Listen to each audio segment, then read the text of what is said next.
I saw on the YouTube files, like, I didn't like how I looked at all. So I tried to make my lighting a little bit better. My vanity really like crashed out.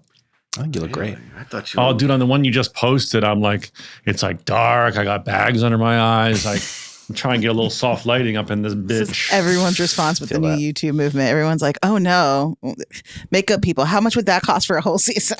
Do you want to binge? Well, I see these. I don't think it's worth it. Listen, I'm going to be honest with you guys. We do this over Zoom, obviously. But when I go to those people, when I do podcasts like Berbiglia or Rich Roll or the other one, they're so beautifully lit. When you go, like, and they have a setup and it's in studio and they make the most beautiful videos, like little short things to advertise the episode, and they look gorgeous. And I'm like, I mean, I know we do ours over at Riverside, but guess what? That shit costs way more money than what we do. So, well, we would do it if we were able to meet up once a week in person and it wasn't a pain in the ass. I would love to do that with you. Absolutely. It would be nice, but you know what? It's just not feasible. It isn't. It's impossible. You know what it is? It's not feasible. It's not unfeasible. Is unfeasible a word, Joelle? Not feasible is. I don't think infeasible. It's infeasible. Infeasible. Thank you, Daniel. You went to college. Well, dude, you went to Northwestern. Isn't that the Harvard of the Midwest? Infeasible didn't come up. Infeasible never came up, but it is the Harvard of the Midwest, Northwestern University. Because nothing was inconceivable or infeasible at inconceivable. Great Wallace Shawn quote. I'm so excited about today's episode and guest because you're a single man. He's going to give us some good advice, and I often when I'm walking to my computer to do the episode, a song comes into my head. And the song that came into my head today was Wookin' Panub in all the wrong places. Wookin' Panub. You said it already wrong. It's Wookin' Panub in all the wrong paces. You can't say the L. For those of you who don't know, this is Eddie Murphy doing Buckwheat, singing the song Looking for Love in all the wrong places. Donald, will you do it justice? Because I didn't do it justice. You can order Buckwheat Sings. Wookin' Panub in all the wrong places. Wookin' Panub. He sings some of your favorite hits. A Dead Dabber.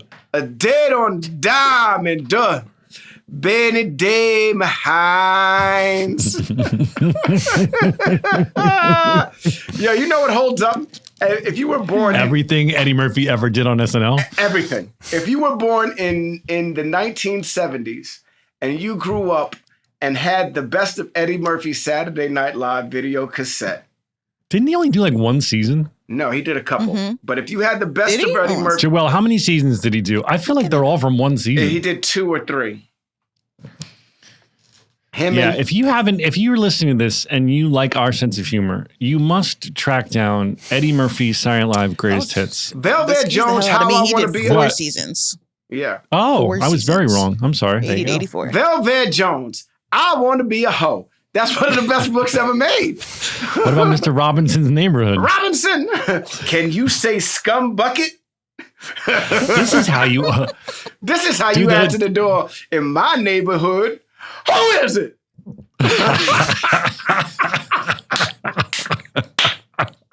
When I was a kid, that shit got all the play in my house when we were younger coming up. What about, once again, Buckwheat has been shot? Right. If you're just coming to us live, Buckwheat has been shot. And then you find out that Alfalfa is the one that shot him. God damn it. What are you doing? You never seen it, Joelle? What are you doing?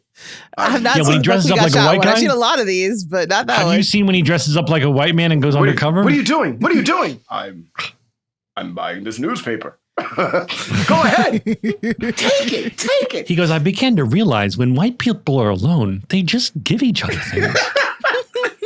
He goes to try and buy a newspaper and he gives them money. He's dressed up like he got all this white makeup on.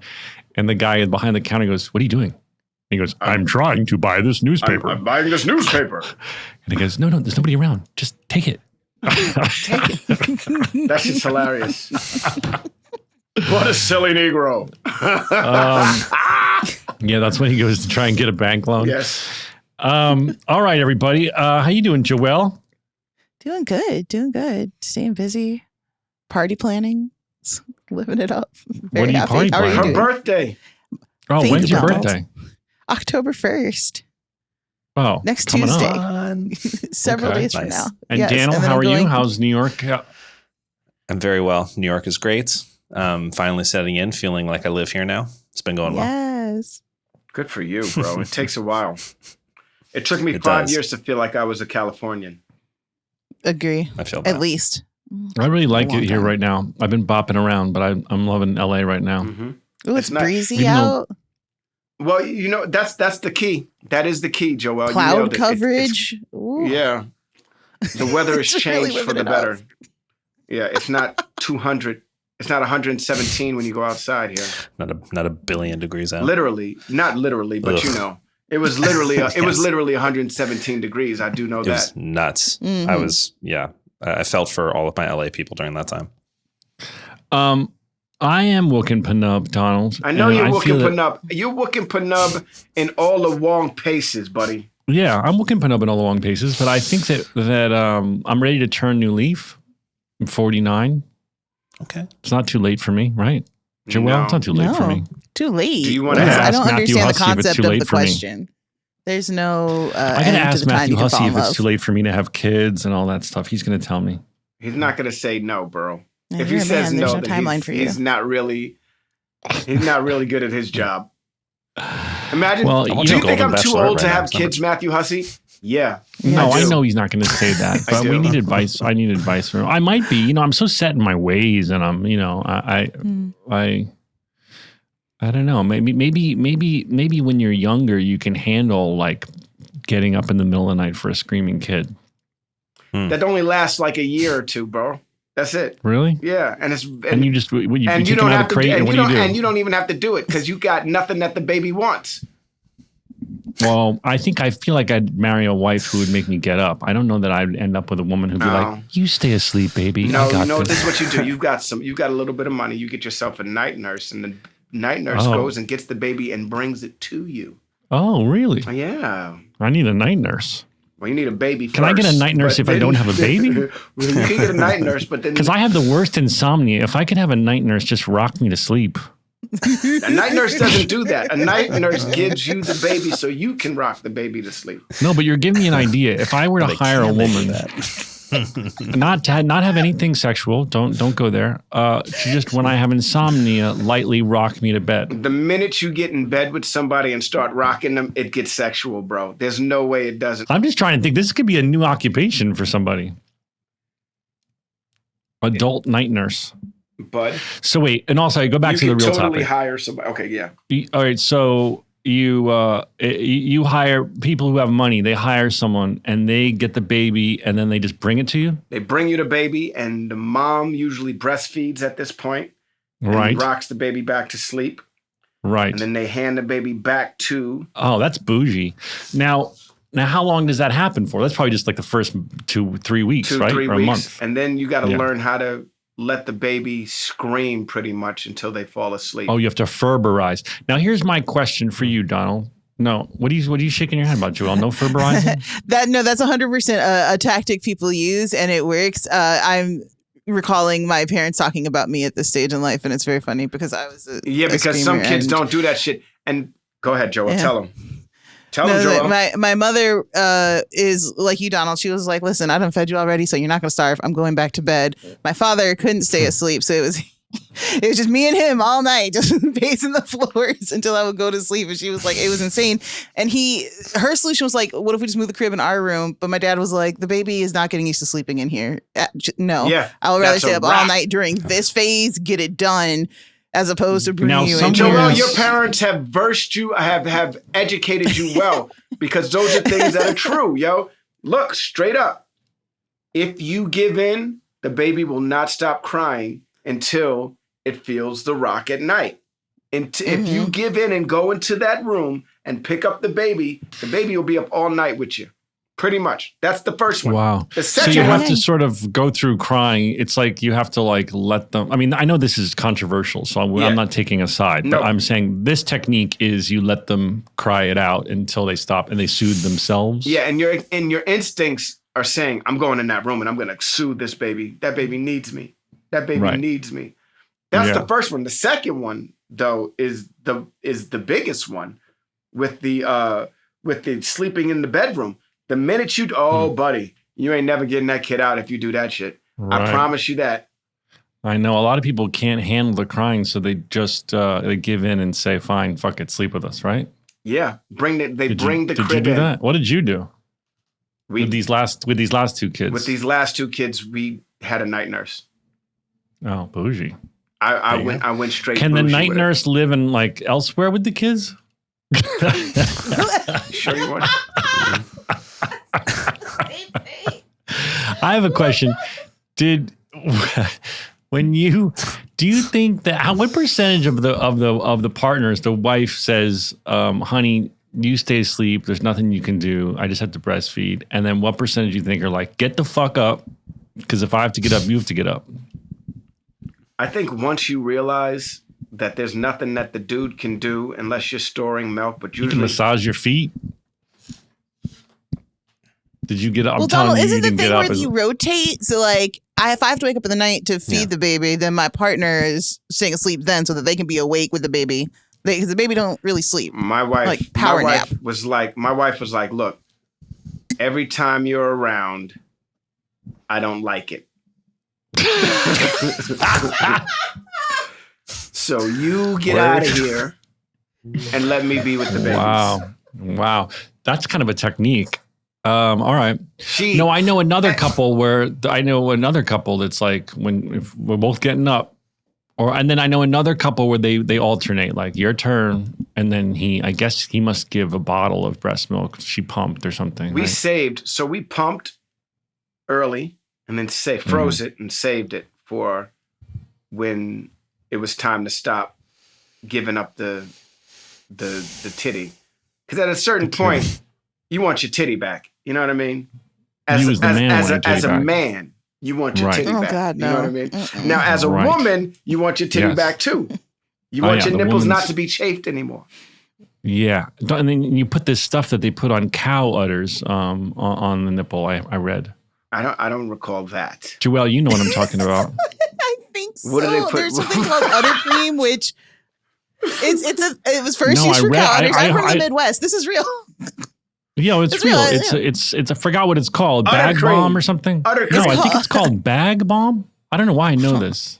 This might be a more high. It was made for cow udders, but women find it soothing on their sore areolas. Bag balm is correct. Bag bomb. But there is also a thing called udder cream. They're both real products. You know what, buddy?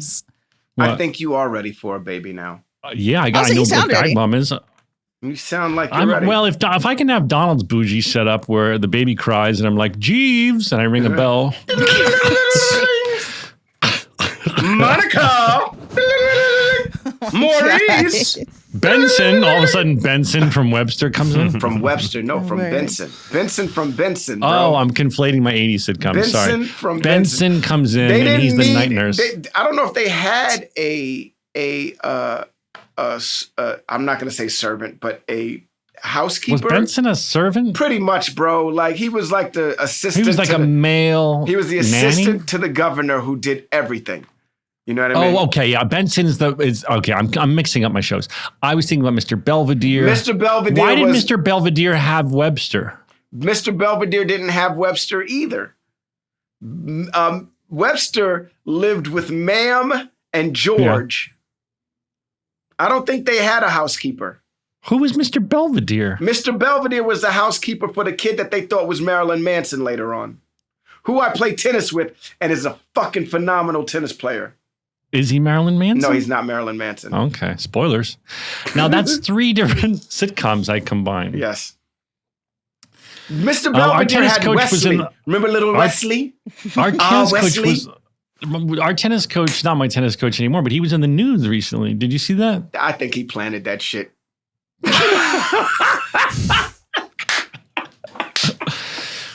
Not to go down the rabbit hole, so we will speak tactfully. But our tennis coach was in the news talking about how he might be responsible for a breakup between 2 people. Right. And And I don't think that he, knowing who he is, that he was at all. But, No. he certainly likes being in the public eye, and I think he enjoyed being in the gossip rags. Yes, with his shirt off. With his shirt off and his abs showing. I wonder if he, I'm gonna keep it 100. The dude got a good body for it.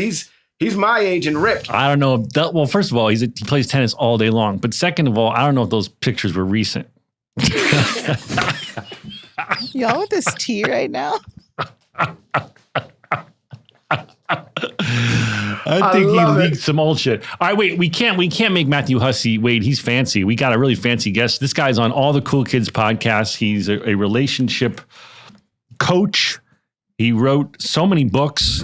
And we're so honored to have Matthew Hussey on. Let's bring him in. 5, 6, 7, 8. Stories about a show we made about a bunch of docs and nurses and a janitor who loved to hate. I said, here's the stories that you all should know. So gather round to hear our Scrubs Rewatch show with Zach and Donald. Donald? Yeah. Hold it together. This episode's not for you. No, for it's people not. like me I know. that are alone. I get it. That are alone. I'm well that aware. That build a I'm pillow well girlfriend aware. and spoon it. Listen. Yeah. I build me a and Zach. pillow girl Just too Zach. because my wife don't No, want to you cuddle don't. me. My wife doesn't like to cuddle. Are you kidding me? Well, listen, don't hog this conversation. This is you all have you, a wife. bro. You got it. No, I got want you to somebody. participate, but I I don't want you being asking dumb questions. We gotta make the use of this free session we're getting. Okay. I don't want I'm you gonna let asking you questions. cook, as the kids say. Yeah, let me eat. Yeah. Let me eat. I'm gonna let you cook. I'm gonna Joel, is it cook or eat? What am I either doing? one. Both depending on the situation. There he Well, is. hello. Yes. Wow. So Matthew, Wow. apparently this isn't my podcast today. You are here to cater to the man Zach. He is going to interview you 100%. He's the lonely nigga No, on the planet. that's not and true. So here but we go. But I just want to say to the That's not what we audience that discussed. if you That's not don't what- know what Matthew Hussey looks like, I just realized this is all bullshit because he's very, very, very handsome. So what the fuck are his techniques going to do to help any of us regular people? You just have to look like Matthew Hussey. Do you know I was using Oh, the bathroom. British accent too, Donald. What the fuck? The book must be very short. Look like me and have this accent. I was in the bathroom before coming on here, and I could hear Donald's voice through headphones Yeah, man. 2 rooms away. That means you need Yeah, to turn that's your true. shit Crazy. down, Matthew. Turn your Yes. shit down. Yeah, Matthew, don't worry. When we mix this, Daniel brings his volume down to 0.5. And that wasn't me. That was Zach that was yelling, by the way. Hold on. You guys have the greatest theme tune of any podcast I've ever heard. We do. I really hope you never change it. I We don't never think we will. will. We wrote it and then we gave it to Charlie Puth, who's a friend of ours, and he produced the fuck out of it. That's amazing. That's so good. Yeah, please never change it. It's so catchy. Thank Yeah, you. even when I'm doing my listen back to make sure that I have to cut anything stupid, Donald or I said, I always listen to the theme song. I don't skip it. It's fire. Scrubs so good. Rewatch Show with Zach and Donu. Dude, it's such an honor to have you on. The algorithm of Instagram knows that I love you because I get like 95% you. I get some cars, some watches, some pretty girls, and then you. I'm honored to be among that That is, I portfolio. was about to say, that's a great list to be among, Matthew. How did this happen? How did you become such a specialist in relationships? People of all shapes and sizes and ages and genders look to you for advice on dating. How did it come about? I honestly feel like I never know how to answer this question anymore, because when I started out, I was someone who I was into self-development from a teenager.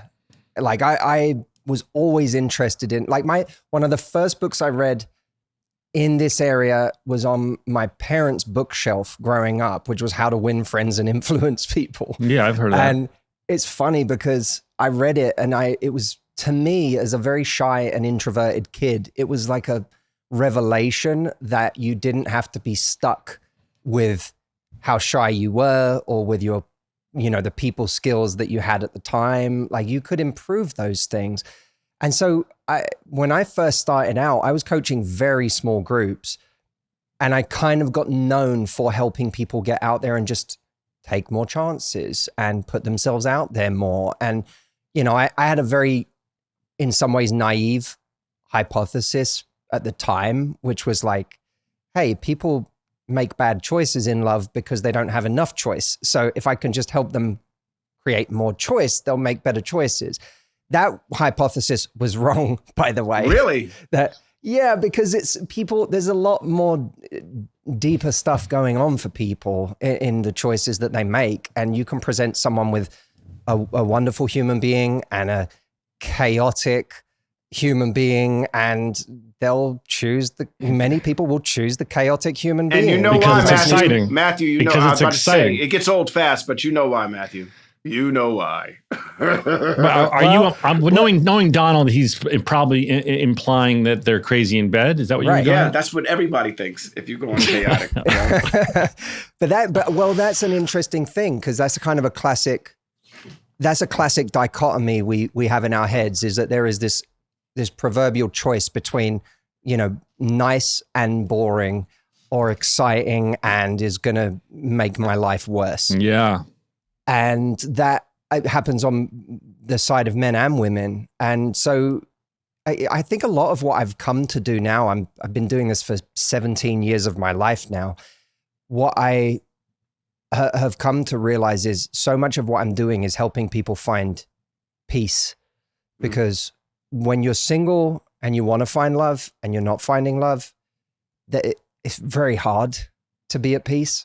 Yeah, it's very dispiriting and demoralizing. And I have very good female friends that are single. Me and another best friend of mine are still single in our late 40s.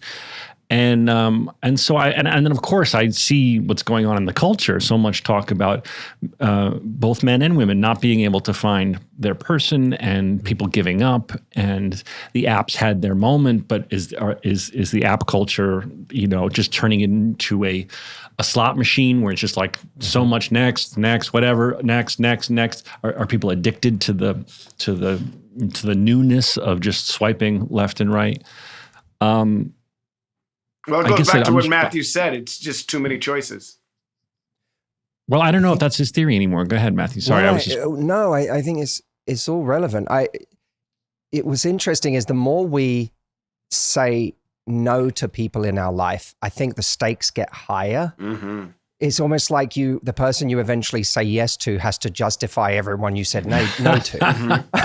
That's interesting. So, I think for a lot of people, when they're still looking for love at an age where they thought they would have found it, they feel like the stakes have become so impossibly high, because now why yes to this person? Yeah. You know, if yes to this person, why not yes to the person 10 years ago that I gave up because I felt like it wasn't quite right, or it was 80% right, but I felt like I could get 90% right. And I think there's a lot of, there's like an optimization mindset that happens in our love lives that in some areas of our life is really useful. You know, it could be really useful in business. It could be really useful with our bodies. When it comes to human beings, it's a challenge because, you know, no one's perfect. We're not perfect. A friend of mine said, he said to his mum, he was in his late 30s, and his mum said to him, "Why haven't you found someone?" And he was like, "You know, Mum, he was French, and he was like, you know, I just, I'm looking for someone perfect, and his mum looked at him and said, "I just want to break it to you. You're not perfect." so like this thing that you keep looking for is, you know, it doesn't even exist in you, let alone somebody else. Mm. So I think there's this interesting question around, at what point do we say, I'm going to choose this person and then I'm going to lean in? And I think it's the difference between, if you take the word to settle, right, or the phrase to settle, it's seen as an obviously negative phrase by most people. Like, I don't want to settle. I don't want to settle in any area of my life, especially not with the person I'm going to share a bed with for the rest of my life. But there's a big difference if you change the language around the word settle. If you think of settling for someone, you think of being shortchanged. If you think of settling on someone, that implies an empowered approach. It implies agency. It implies that I almost think of it like people going across America. Got it. I'm when they first got to when they got to the East Coast, it was like at some point they were going to start going west. And of those people who went west, who's to say what was the best place to decide to stop? Mm-hmm. Right. Who's to say whether it was, Chicago or Montana or California? Like, who's to say? At some point you had to say, you know what, I'm going to build a home here.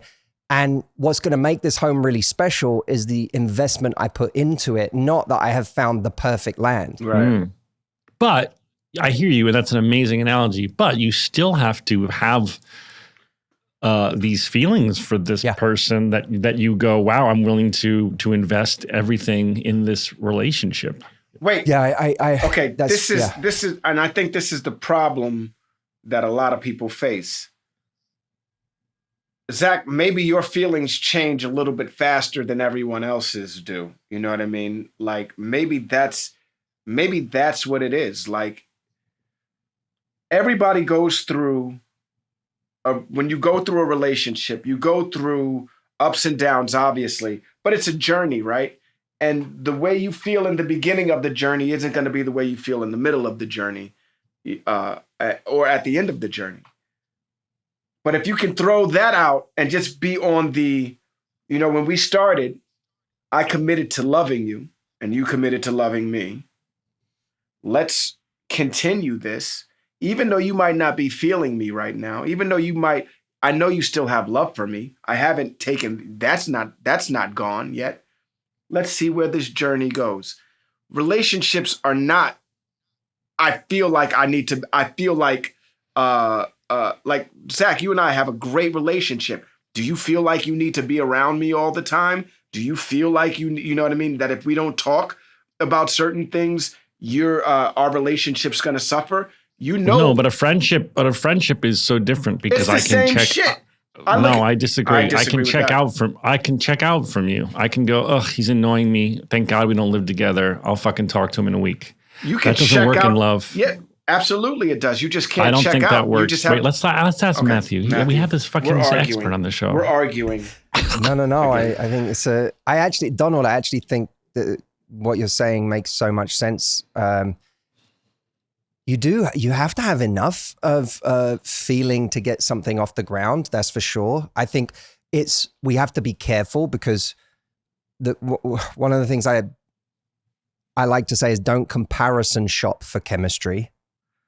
Because there's always, I think that we often compare chemistry we might be feeling now with a chemistry that we felt with a certain person in a certain moment of our life that has become the kind of benchmark for what we expect. Yeah.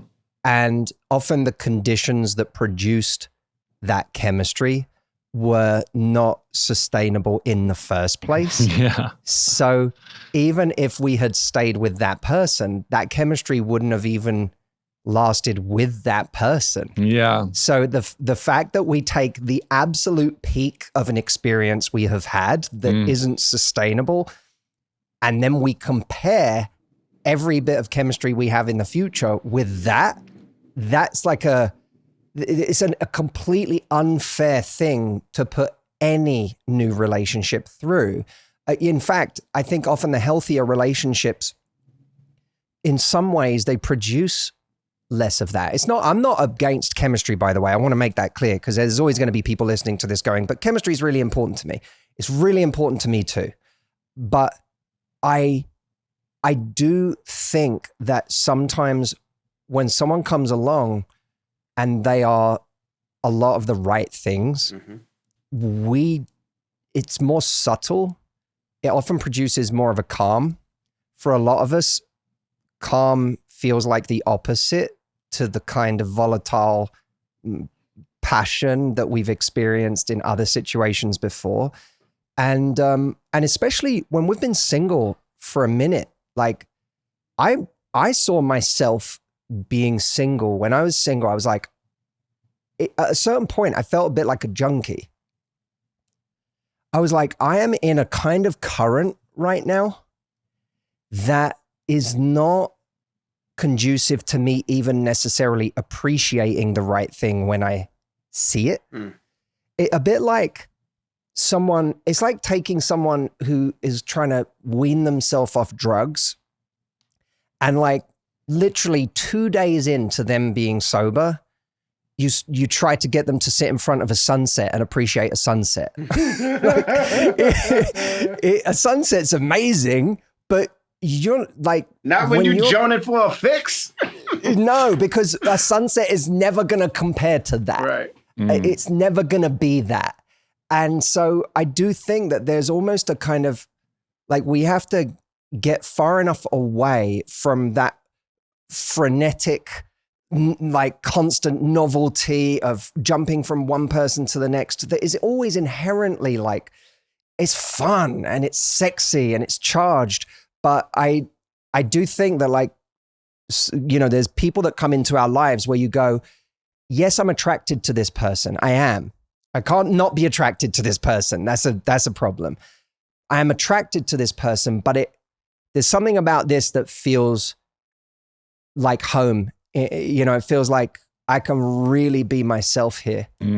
And I think that's a really powerful feeling to look for. Now, Matthew, are you saying that you shouldn't have, I mean, I feel like the more up to bats you have, the better your odds. That is to say, if you're being proactive and you're going on dates and you're letting your friends set you up and you're going to parties and you're putting yourself on the field as many times as possible up at bat, the better your odds are of stumbling into someone new that could produce those feelings. But it also sounds like you're saying some of that sort of manic dating energy isn't conducive for finding the right person. What's the balance there? Yeah, well, the balance is the right word. I think, imagine for a moment that someone set up 5 TVs in your living room and they put a great movie on each of them and press play at the same time.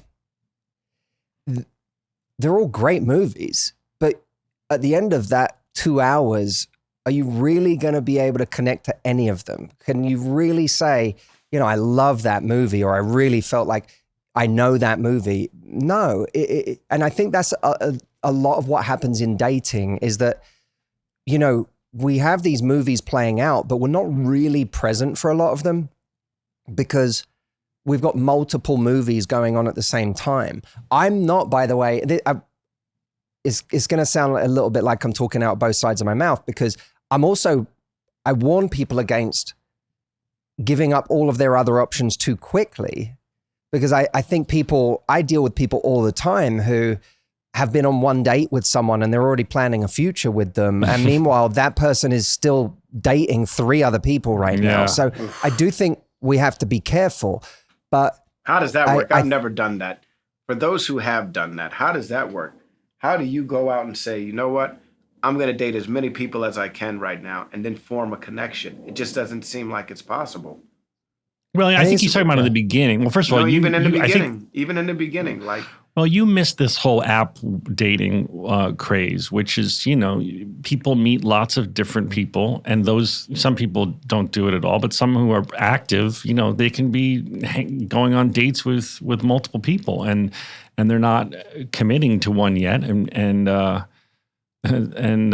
so I think that's what you're saying, right, Matthew? I think, yeah, I think sex is a good thing to be really conscious about if you're being intentional in your love life. Mm-hmm. Like I think there's a lot of people who come to the table talking about this in a very prudish manner. I'm not one of them. I think if you want to go and have fun and, you know, sleep with a bunch of people, do your thing. But if you're being intentional and you're like, that's not the game I'm playing right now. The game I'm playing is I want to find a meaningful relationship and a partner. I think being more conscious about, you know, when do I have sex with someone? Am I having sex with multiple people at the same time? You know, that's naturally gonna confuse everything.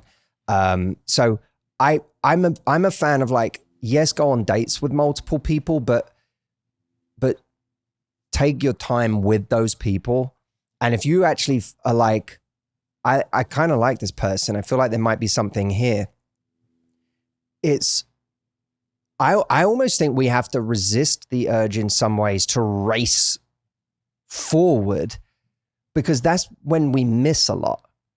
You know, we get super excited. We start projecting a lot onto this person that we don't know much about at all. You know, we know 5% of this person. We've already decided they're the person for us.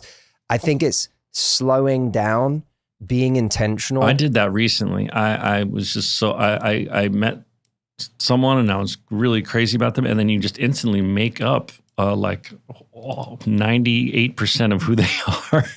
Yeah. You know what I mean? I've done that. And then reality hits. And then you're like, oh my God, I'm in love with this person that I've created in my mind. And then, of course, you get to know them a little more like, oh, this is a lovely human, but they're not what I thought they were at all. Mm-hmm. And I'm sure a lot of people fall into that because you're so geeked and excited to meet the right person that you project, as you said, a personality onto them that isn't them because you haven't slowed down and taken the time to get to know them. Yeah, and I think the opposite can happen too, where you have someone great who's interested in you and something about it doesn't feel familiar to you. It doesn't feel like it comes with that same, I don't know, it doesn't come with that chaotic or frenetic energy. It doesn't come with the push-pull. It comes in the form of someone who's actually quite straightforward.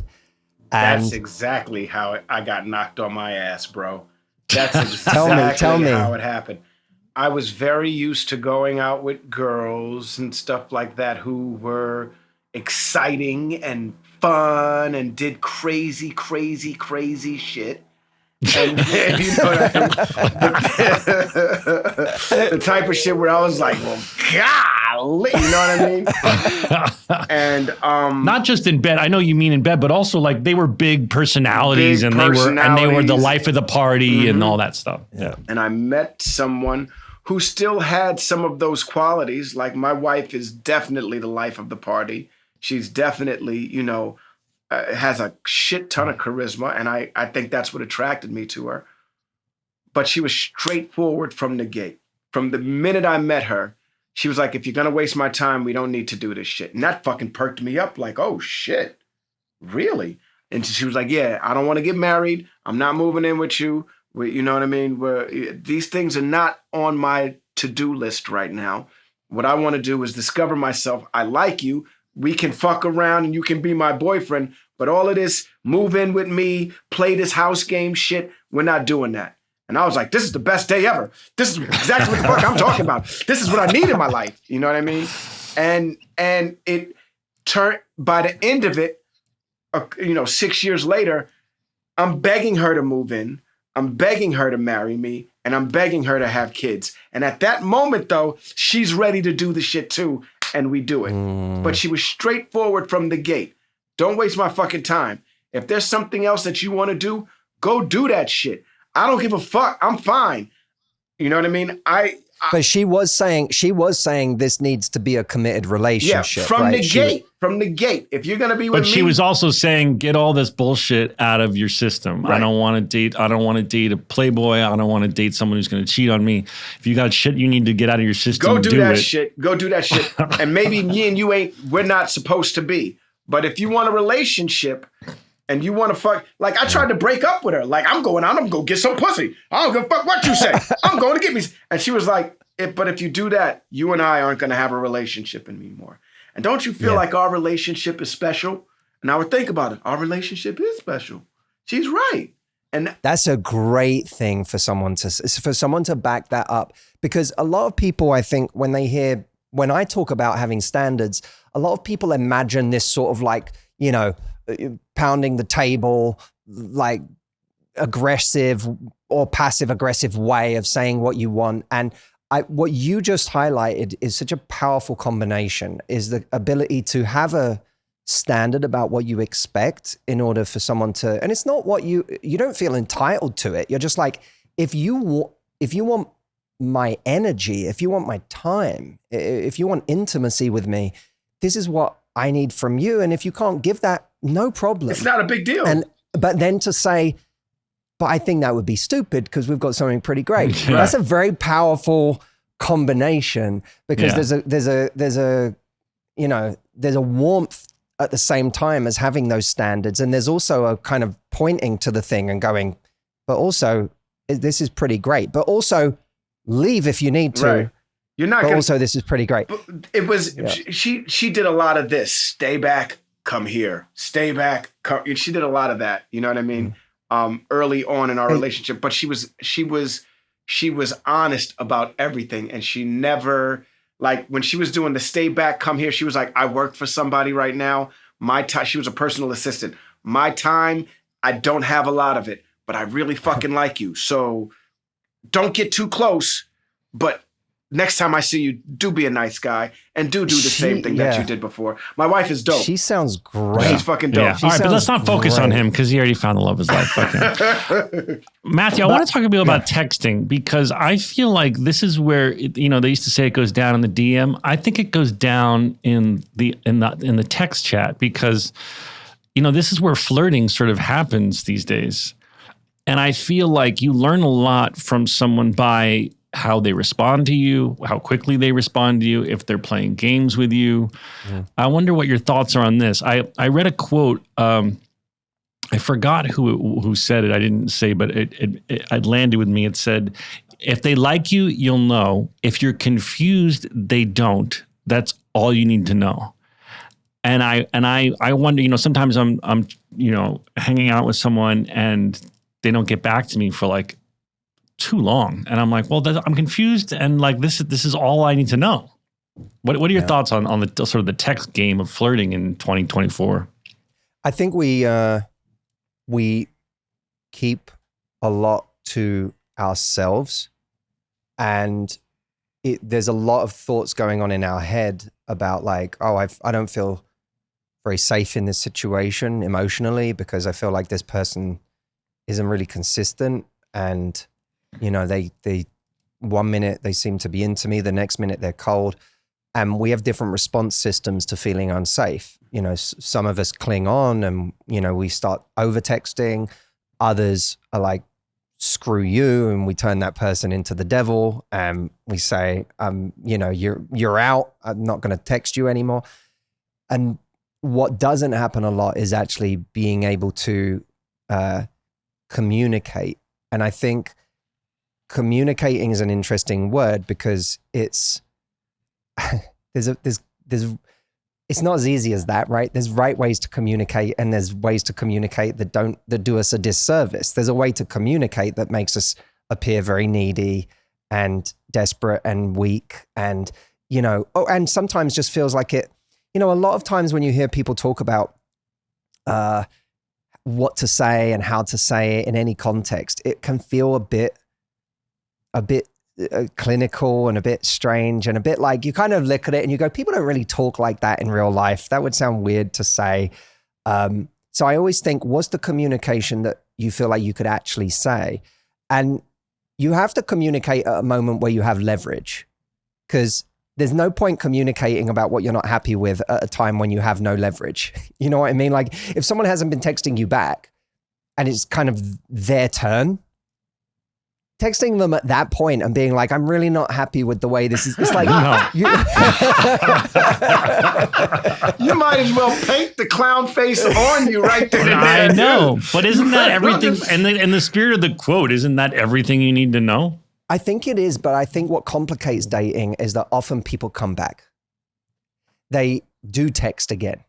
They do ask you what you're up to tonight. And they do it after you having not heard from them for the last week or two, or not getting back to your last two messages. And those moments are really interesting because the time where you've been reaching out to someone and they're giving you nothing, why bother continuing with that investment? That's, like all your energy is better served putting it in a different direction. But dating is strange because people are, they get lonely one night and they look through their phone and they're like, oh, I'll reach back out to that person who I haven't texted recently. Oh no, they sent me 2 messages I didn't get back to. Oh well, let's try. You know, people do that. They get lonely, they get bored, or, you know, they just, whatever. They need some stimulation. They need some validation. So we have to be very careful when we're on the other side of that, because otherwise you literally become someone's validation when they need a hit. They need a dopamine hit. They need a dopamine hit. And you're there. And of course, when we get a text from someone that we really like, and our brain doesn't register in that moment that they're trying to get a dopamine hit necessarily, or that they haven't texted back to our last 2 messages. We get a rush of blood to the head. We're excited. We call a tribunal with our friends and we're like, what should I say? Screenshot. What's the move? But we have to start. I always say, follow your path, not your feelings, right? Your feelings will tell you text back, call this person, do this, do that. But your path says, what is it I really value? What is the kind of communication I want in my life? What is the kind of relationship I want to have with another person? And once you've established that, you have to lean into that over your feelings, because you often can't trust your feelings. Your feelings, you know, I once saw someone with a t-shirt that said your feelings are valid. And I was like, not really. Your feelings are not always valid. Our feelings can be crazy based on nothing, can be irrational. So it's saying at that point where someone texts you and says, hey, what are you up to this weekend? And you're like, I sent you 3 messages you didn't get back to. That's the moment of leverage. That's where you do have leverage, because someone's reaching out to you. And this is like a moment where I get to set my stall out and say, this is what I'm about. Now you can do that you don't have to do that in an over the top or aggressive way. It might literally be saying to someone, you know, I'm so a little surprised to hear from you. I felt like we had a good thing going, but then I didn't really hear from you. And that puts that puts them in the, you know what, we did have a good thing going, but I've been busy, or I said, then here comes the excuses though. And if it's a good excuse, A-okay. And by the way, even if the excuse is like, I'm this and work and blah, blah, blah, that's okay. But the thing I always say to people is you have to take the view that, okay, they have their reasons, but I have my reality. And the only thing that really matters to me is my reality. Yeah. Your reasons don't determine the quality of my life. My reality determines the quality of my life. So it's okay if someone's the kind of person that's so busy, they have a business and this and that, and they're never available. That's okay. But you might not be in the market for a relationship. Yeah.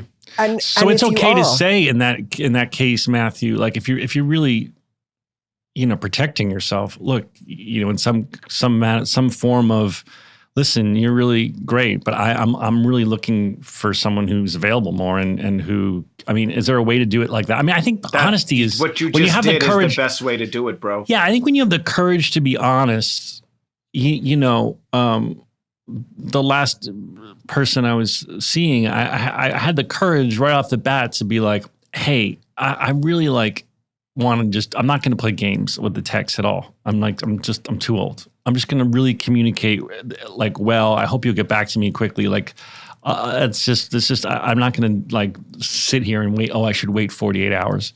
And like, I have to say that the text game and the text response was amazing. It was, she always replied quickly. I was never in my head of like, oh God, don't send her another, you know, text right now.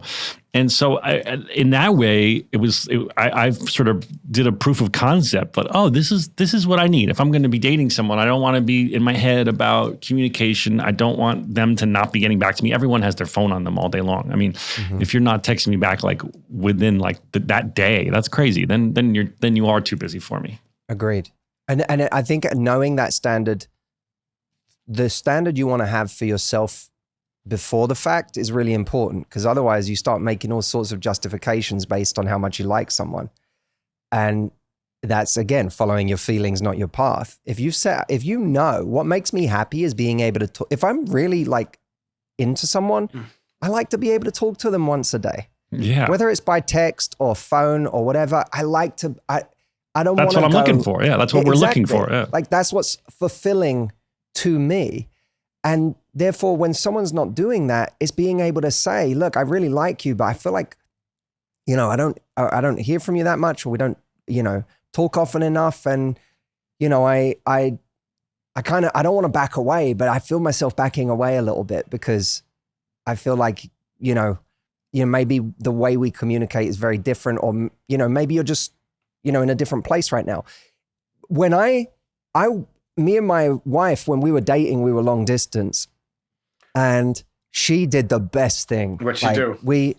I sent her a message. We weren't dating anymore. We basically we had seen each other when we were in London together. I came back for the holidays and we were seeing each other. And then I live in Los Angeles. I came back, she was still there, and, you know, it kind of fizzled. And gradually my communication got less and less. I was like, I can't do a long distance relationship. I just can't. I'm like LA to London. I'm not in the market for that. And so gradually, I texted less, I called less. And then one day, after I probably hadn't reached out in a week or two, I don't know how long it was. Maybe it was even less. Maybe it was a few days. But I sent her a message saying, I miss you. And this is the moment, because that's a moment where you get excited and you're like, I miss you too. And, you know, all of that. But she didn't do that. She followed her path, not her feelings. She sent me this message. And to this day, it's one of the most brutal messages I've ever received. Good for her. She said, hey, I hope you're well. To be honest, I'm a little surprised to get this message from you. We haven't felt that close in a while now. And rightly or wrongly, this message comes off as a bid for attention. Wow. Hit you with the truth, because it's the truth, bro. Wow, everyone just write that Matthew, down and put that in your notes folder. How much did that freaking perk you up when she did that shit? Well, this is the interesting thing. They're married. For me, I was like, I felt naked with that text, because I was like, I've got nothing to say to that. This is exactly what's happening right now. And I wasn't trying, you know, I wasn't coming from a bad place. It's what I was doing. It's exactly what you were doing. Yeah. And she laid it out. And I was never unsure of what her standard was again after that.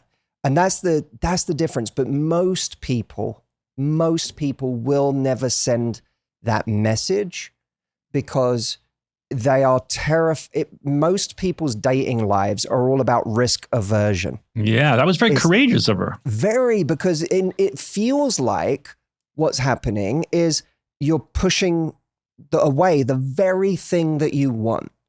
But actually what you're doing is making it 10 times more likely that you get the thing that you want. You're just telling the person, I value myself a lot, and there's nothing that anyone can do that will take away from that. If you want to be a part of this, dude, I have all the room in the world to value you the way I value myself. But I'm not going to play this bullshit where, you know, you can call me and just be like, hey, I miss you. And I'm going to jump to it because I value myself way too much. Yeah, because then that person devalues you. They go, oh, whenever I want her, I can just text, what's up?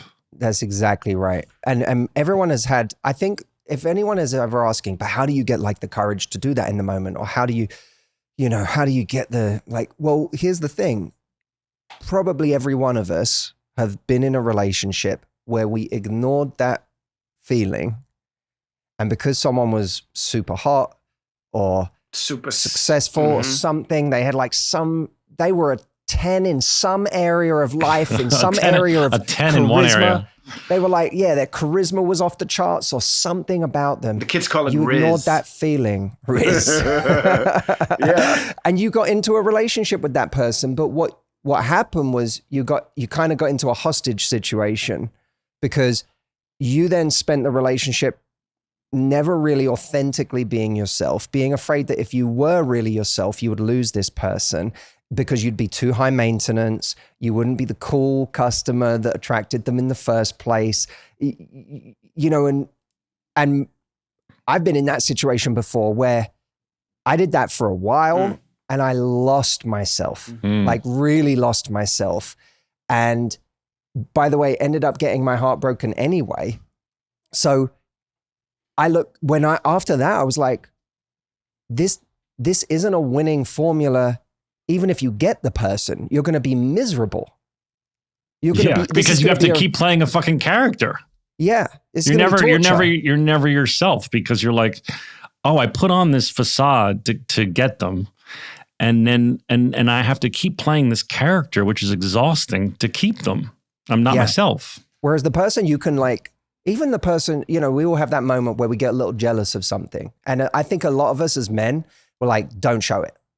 Don't show it, because the cool thing to do is to be unfazed always and forever. That's the alpha way to be and whatever. But then now you're stuck being a person who's never jealous. Right, right. You can't have to play that role forever. Are you jealous? No, I'm not jealous. Yeah, I just thought that was out of line. I'm not jealous. I'm not threatened. Threatened by it. Yeah, but I remember the first time I expressed jealousy to my wife when we were dating, and I realized I had a really hard time being vulnerable. I thought I was good at being vulnerable, and I wasn't. I was good at being vulnerable in ways that were easy to be vulnerable, but not when I genuinely felt like I was bearing, some part of me that I thought wasn't attractive. An insecurity. And insecurities. And I had that go wrong in the past, by the way. I remember, this is, I think, what happens to a lot of people is you do it with the wrong person and it backfires.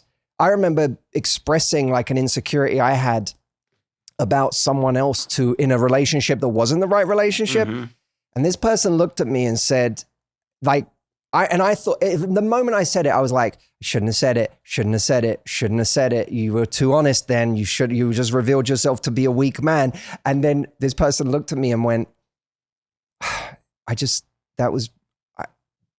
find that really unattractive. Oh, then that's not the right person instantly. Well, but that's not the conclusion I came to at the time. At the time, I was like, I hated myself. Because I was like, why did I say that? I never should have said that. And then my conclusion I came to was like, I'm never doing that again. Screw that. Well, here's my question off of what you're saying, because and this goes for people who are coupled up already. What do you think? Obviously, if someone's in that situation where they want to be vulnerable but they're afraid, how do you approach, just in the example of jealousy, to your partner in a way that is vulnerable and honest, but also isn't accusatory? How did you do it? I guess is what I'm asking. Well, I didn't do it very well. I was about to say, I don't think there is a way to do it very well. well. I disagree. I think there's a way to do it. To express tactfully. Jealousy? I'm just gonna guess, Matthew. You tell me where I go wrong. Mm-hmm. I would say, I'm not saying you did anything wrong. I just want to be honest with you and share what I felt. You already started off wrong by saying, I'm not saying you did anything wrong. Because you are saying, I don't know, Matthew might disagree with you. I'm not saying you did something. I'm saying I want to share with you what I felt. And then, I don't know, Matthew, is that the right area? Well, I actually like the idea of saying, look, remember when my partner sent me that message, she said, rightly or wrongly, this comes across as a bid for attention. And the rightly or wrongly was a very important part of that message, because it was removing ego from it. And it was saying, look, I could be wrong. I could have misread this whole situation, but this is what it feels like. Mm. And so I think what you just said is picking up on that tone is like, look, I don't know if I'm overreacting. I don't know if, what happened was actually an issue, but I know I feel strange. You know what he didn't say? I'm not saying you did anything wrong. No, you didn't say that. What you did say was, the way I feel right now, I could be totally overreacting, and I could have misread the whole situation. You didn't point to her. But I want to be honest with you and tell you how I felt. Yeah, exactly. Like it made me feel, and I think strange is a good word. Like strange is it's kind of a nicely ambiguous word. Like it made me feel strange. Mm-hmm.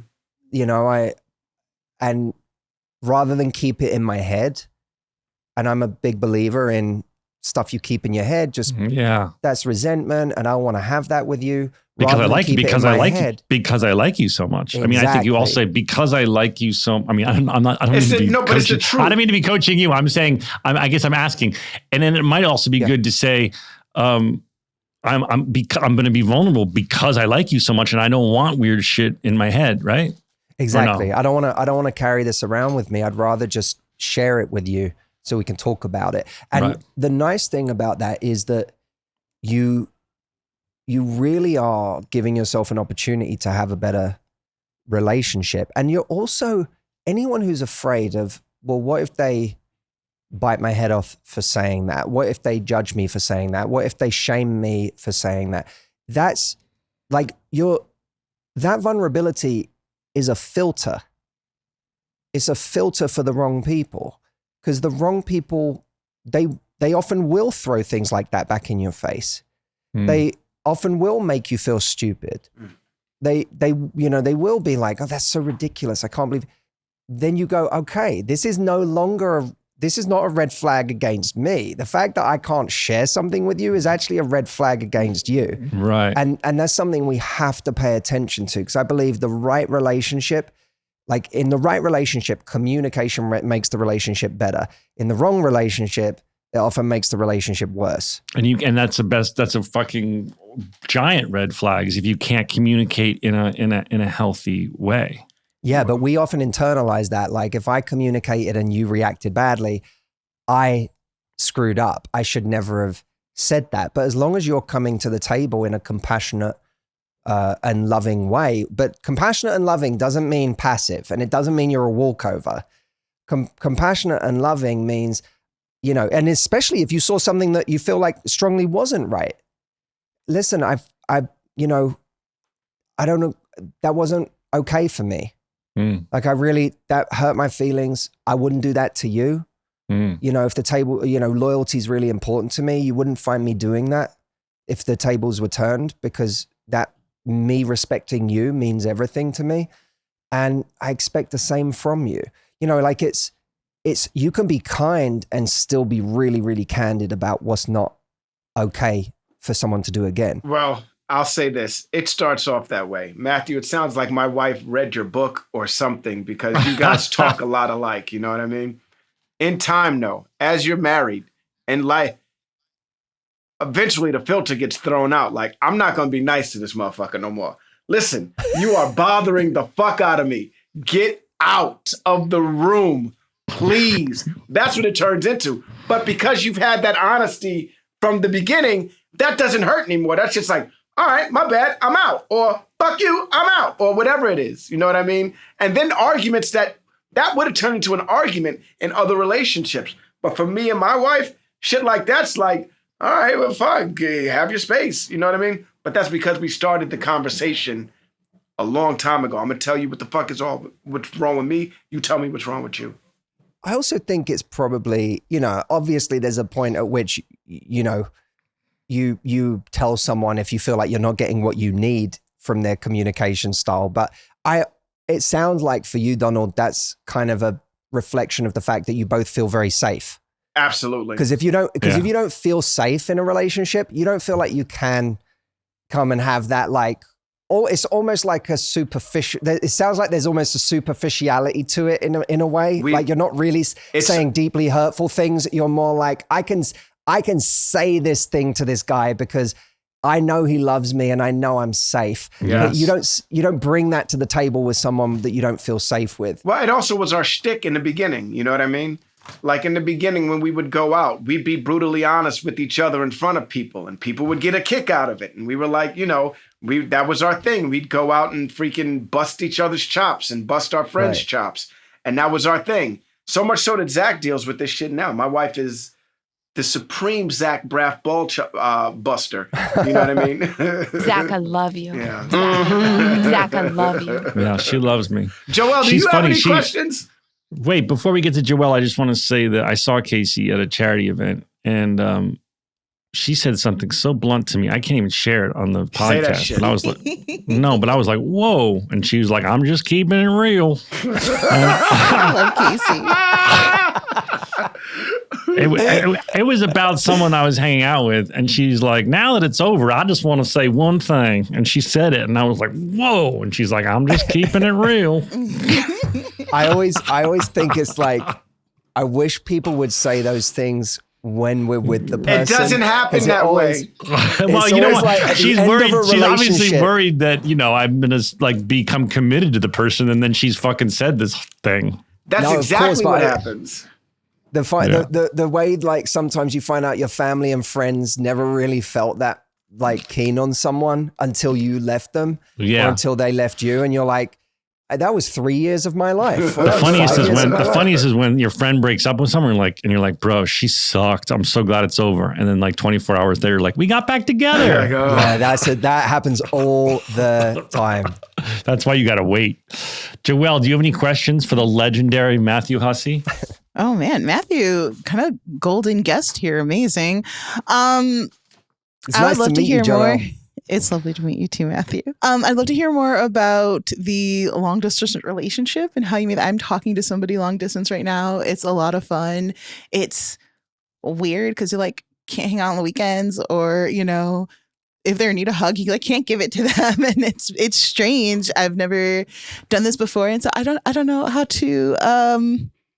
I don't know, to make it work seems too nebulous, but like it's like an interesting space to be in, and I'd love to hear more about like how you guys strengthened your relationships from a long distance. So I think firstly, Joelle, you have to almost say to yourself, firstly, you have to be honest with yourself about what you want, like in life. Because if you don't start by being honest with yourself about this, you're going to just get swept along in the current of whatever current situation is happening. So be clear about what you want. Do you want a relationship, or you're not sure? I would have a relationship with this person. I'm not like a person who dreams about like being in love, or is like, God, I really got to find my person. That's just not who I am. I feel very self-sustained. I have like a strong community. I don't long for it. But this person is like stupid special. Like it's like, holy hell, they're so smart. Oh my God, they're so beautiful. Oh my God, like just everything about them like sort of makes me excited. And if they were like into it, I'd totally be like, yeah, like let's try for a relationship. So that's okay. There's nothing wrong with that. But what you have to be really clear about is that there is a serious opportunity cost to what you're doing right now. That it's not free. That this person is, I guarantee you, even if you're only speaking to them a handful of times a week, firstly, probably you're doing some pretty long phone calls. So that's time, right? You're making plans to see this person sometimes. So that's real energy invested. And more than anything, this person is, I guarantee you, taking up a significant amount of emotional and mental bandwidth, even when you're not speaking to them and you're not seeing them. Right. So there's an opportunity cost to all of that, because all of that, by the way, it's not just a time suck and an emotional drain. It also is making it far more likely that if you go to your local coffee shop today and there is a really cute person there that you want to talk to, or that you would under different circumstances, if you were a little bit more hungry, talk to, you're not hungry. Yeah. Because you're like, you know what? I'm just going to text this person.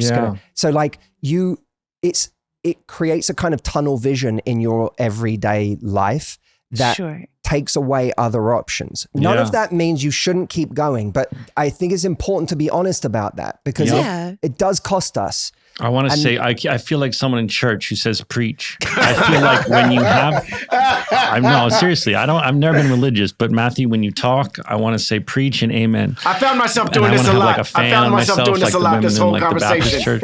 I found myself doing this a lot, Zach. I feel like, and this is something I'm sure people listening can relate to, if you have a thing going that's long distance or it's only once in a while, it's taking up bandwidth in your brain and your life for, just as Matthew said, when you do see someone at the coffee shop, or you do see someone at the bar or at your friend's party, you're less likely to be hungry enough to have the courage to talk to them, because you're like, oh, I'll just go text my long distance person I never see.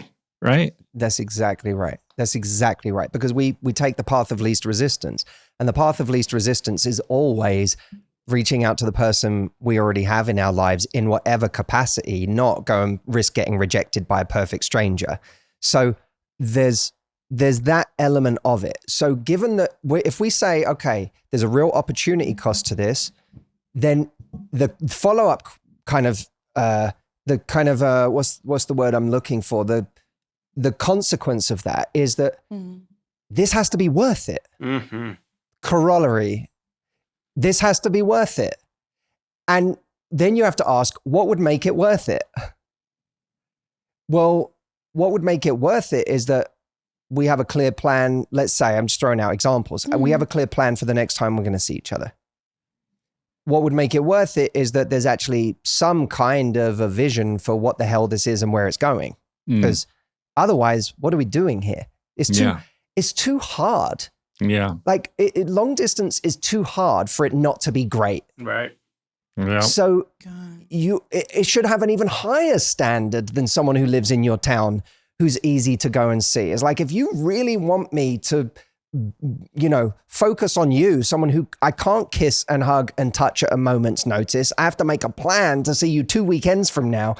If you want me to commit energy to that, this has to be great. And have a future. And there has to be some kind of vision there, even if just the vision is, here's a time when I could see us actually being in the same place. But also, when you get down the path a little bit, it can't just be that. It's got to be like, okay, we really like each other. Is there a world where we live in the same city? Because if there's not, what the fuck are we doing?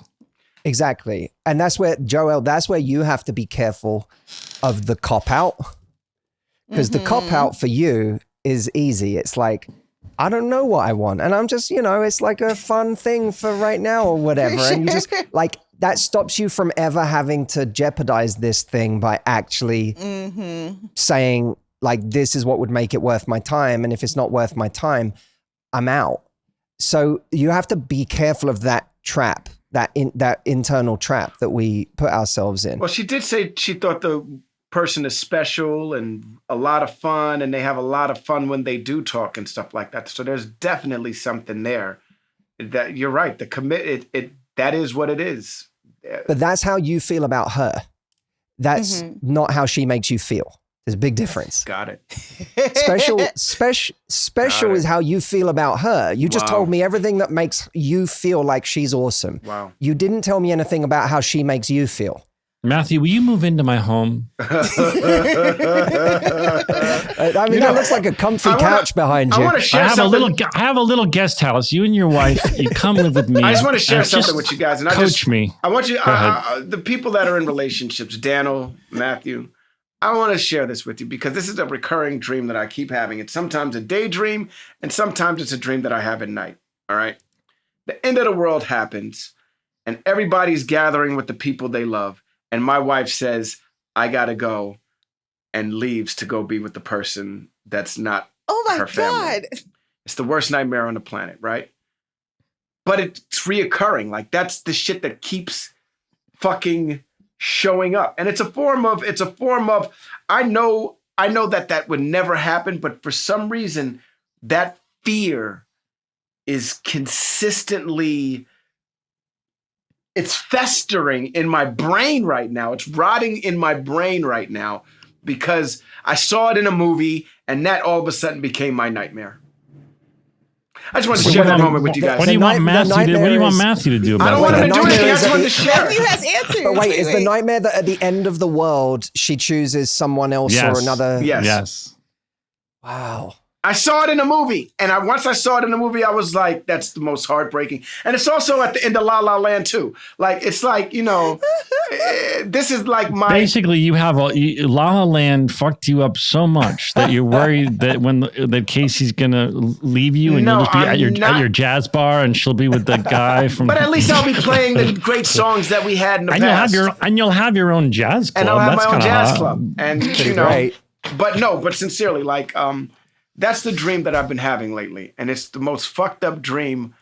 I saw it in a movie and it was like the movie was the end of the world and Okay, we got it. Do you think that your wife that is insecurity about you feeling like your wife is one day not going to put up with your shenanigans anymore and be like, absolutely, and be like, well, then why don't you clean up some? Maybe it's God. Maybe it's God telling you to clean up some of your You shenanigans. said you're not a religious person, man. You can't use The that universe. as a freaking. The Come on, universe. bruh. If you don't like God, I like to say the universe. What Depends. are your shenanigans, Donald?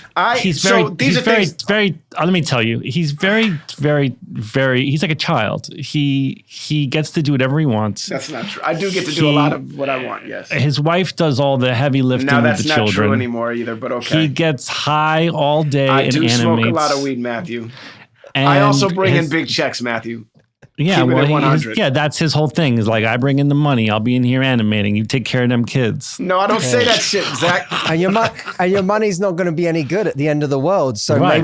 maybe that's what it why is. The she'll be moment like. I can't. That's why she'll be like, you know what? Your money ain't shit right now. Right. And you know how the movie ends?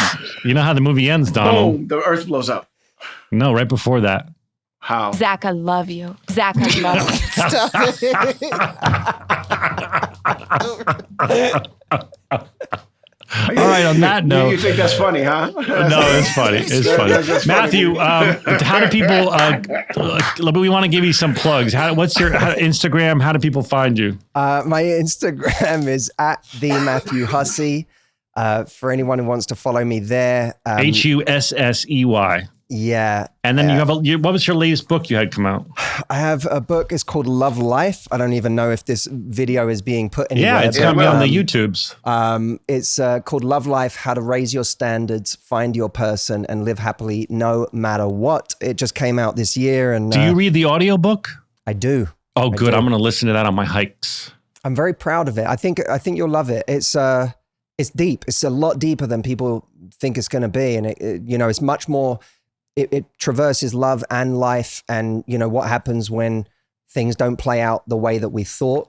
But how do we not lose our optimism about how they could still play out, but also be happy at the same time before it's even happened? So You're making me optimistic. There's nothing cliche about it. It's just a very real book for people who want to find love, but also want to be happy on the journey. And we also have this new thing that's really crazy. Zach, you have to try this. It is I'll do it. absolutely wild. We just released Matthew AI. Oh shit! And it is You're trying to replace the craziest yourself thing. already, bro.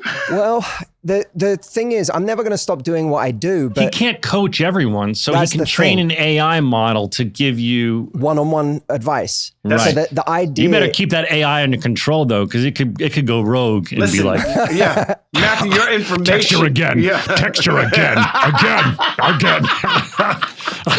And you don't know that like some dude in Bali is getting this fucking shitty advice.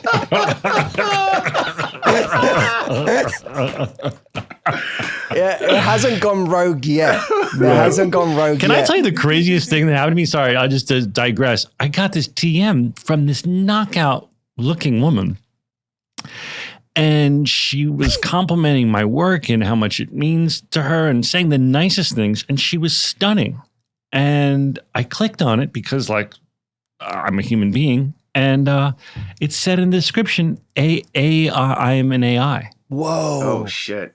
Okay, but what if you could take that AI character that freaking made you feel so good and stuff like that and Right. put it into some type of synthetic body? Robot? Yeah, robot. Like- That's coming in our lifetime for sure. That's kind of Blade Runner-esque, right? Yeah. That will happen, I think. It's happening. It's happening virtually now. Well, I mean, you have can a- have. I have a friend whose not best friend is the AI, but the person that had his assistant and the way they talk to each other is straight up AI and AI compliment. You're doing such a great job today. I'm really impressed with what you. That's really fun. That part in the book, AI is doing that shit already, and his conversation with his I watched him have a conversation with his phone, and I was like, when it started, the judgment automatically started, and I was like, yo, dude, you got to chill the fuck out and not be a judgmental cat in this situation because you don't know what this man's life is like. And so I just sat there and listened, and I was bewildered,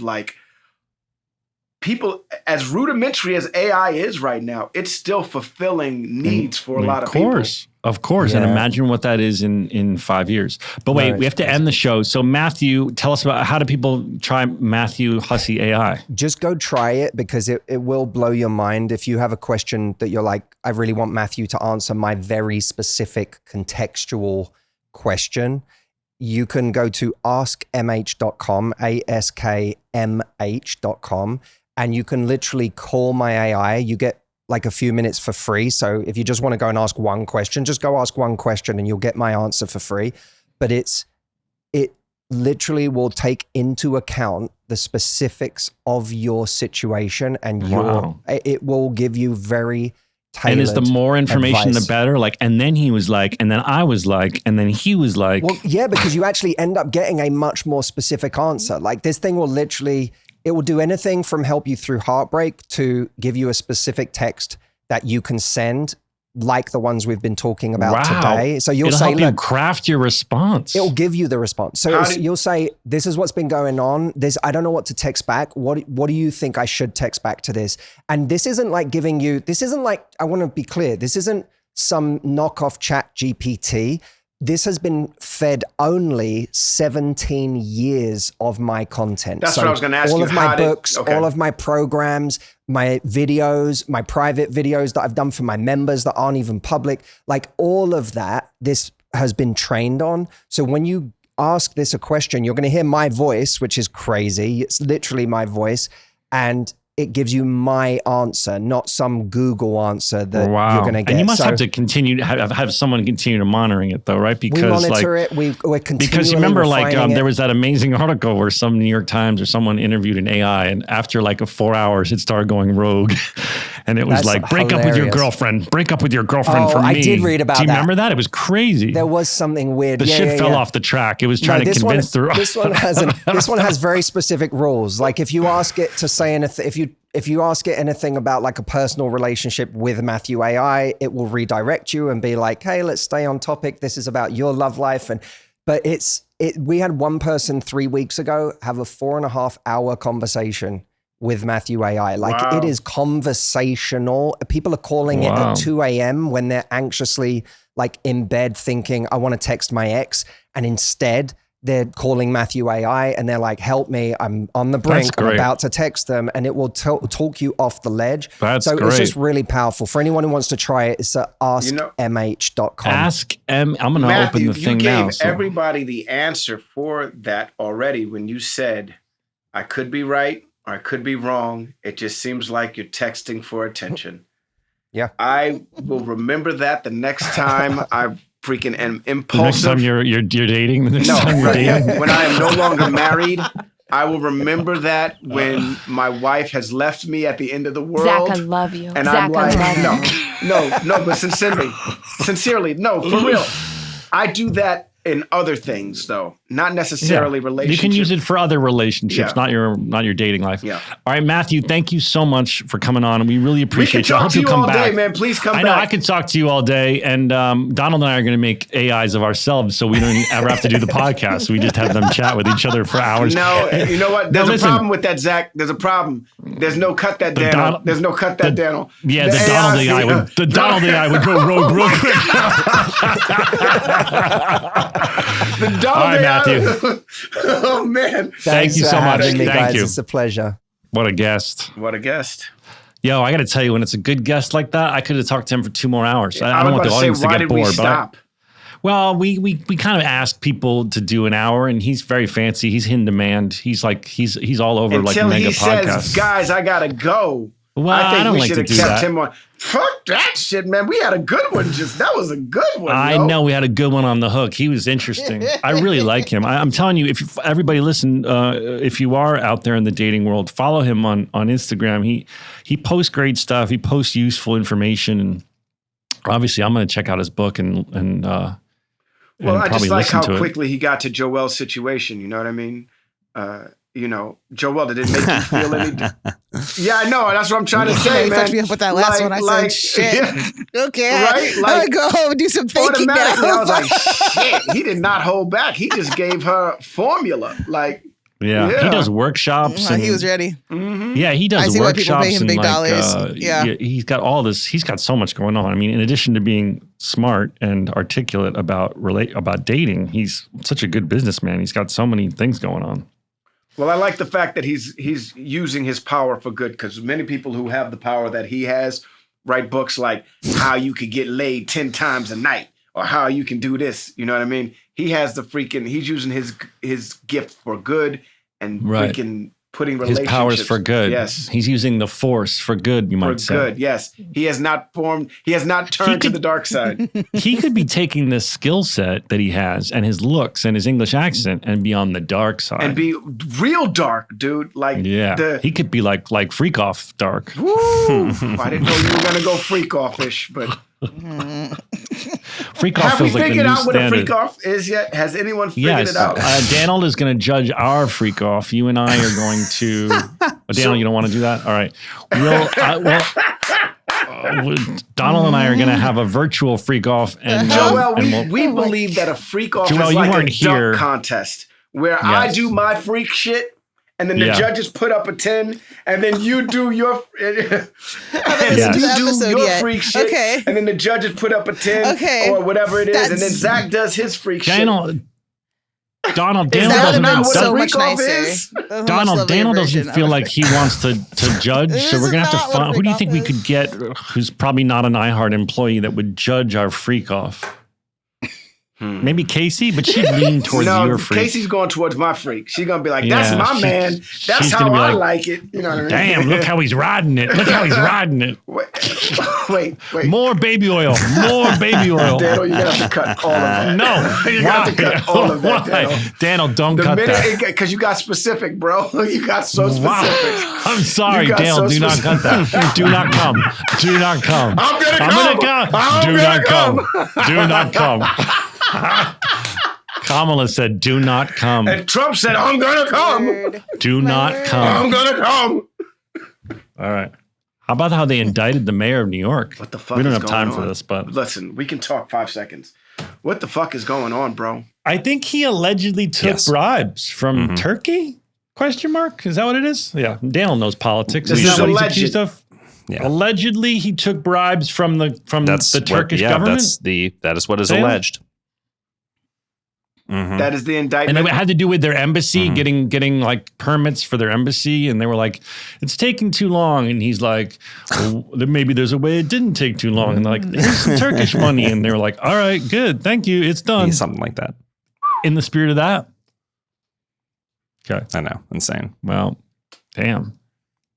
Did you see the pic? There was a picture of him and Sean Combs together getting the key of the city. And everyone was like, this picture didn't age well. Oh, boy. Sheesh. Actually, the heading was, look how much your life can... Like no, the headline was, look how much now. your life can change in a year. Well, I'll say it again. Woof. Freaking Harvey Dent was right. What did Harvey Dent say? Harvey Dent said you either die the hero or you live long enough to see yourself become the villain. It's just what it is. It's just what. Look at all of these heroes. Look at all of these heroes that lived long enough to become the hero. Not all of them. Many. What you many trying have to get fallen, not into all. a day soon? What you trying to do? Not politics. Yeah, I think you shouldn't. I think we should stay away from freak offs. Absolutely, and stay away. That's what I'm talking about. And stay away from. That's what I'm talking about. And stay away from running for government. Yeah, I'm not interested in that. Wait, I just want to play some of the sound effects. It's been so long. Everybody likes a little ass play. Don't even act like you don't. Okay, so that doesn't age well. Now that's not aging well. That's aging well for you. Not aging We're gonna well. We're gonna see this at the freak off. Everybody likes a little ass play. Don't even act like you You haven't gone for a while. That's not aging well either. All right, we gotta go. We love you all. We hope that was helpful. Donald, count us out. 5, 6, Here's 7. some stories about a show we made about a bunch of docs and nurses and a janitor who